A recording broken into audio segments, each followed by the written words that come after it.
For those of you that are trying to replace the transmission mount or the transmission anchor mount on a 2014 Ford Explorer, you have to remove like this the battery, which sits here, the tray.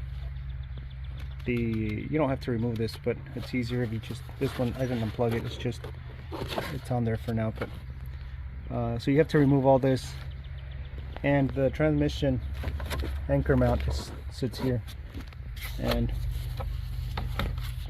this is how you know when it's damaged. All the rubber, it's like melted. You can see in there it's kind of like broken. So I guess whenever you shift the vehicle and drive, if it's jerking, like kind of like pulsating, kind of like a vibration, then you've got a faulty transmission mount. Here's the new one. So yeah, it sits there. I was having trouble locating it also because I thought it was the one in the back, but it sits here right in front of the ABS module next to the engine. So just thought it would help somebody in case you guys were looking for information on where it's at.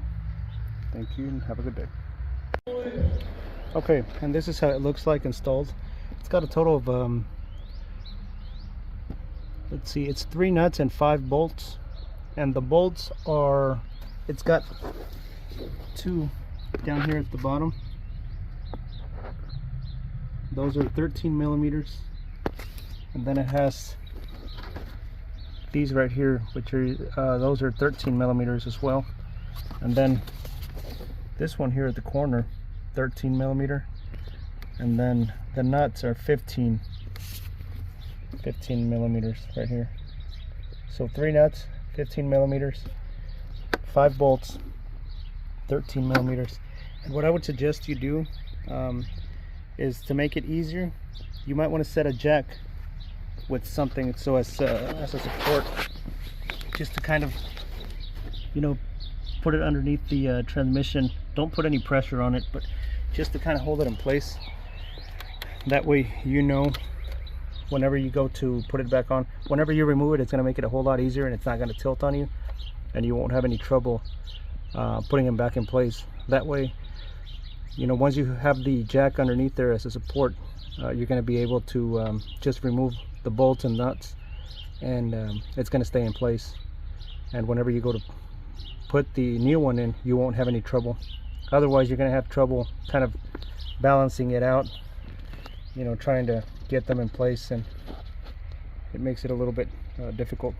But yep, that's it. So that's the new one, and again, here's the old one, which was, you can see it's not completely gone, but it wasn't too bad. But I don't like to have any type of vibrations or anything like that, so I figured I'd just have it replaced, and thought it would help someone out. All right, thanks a lot. Thanks for watching.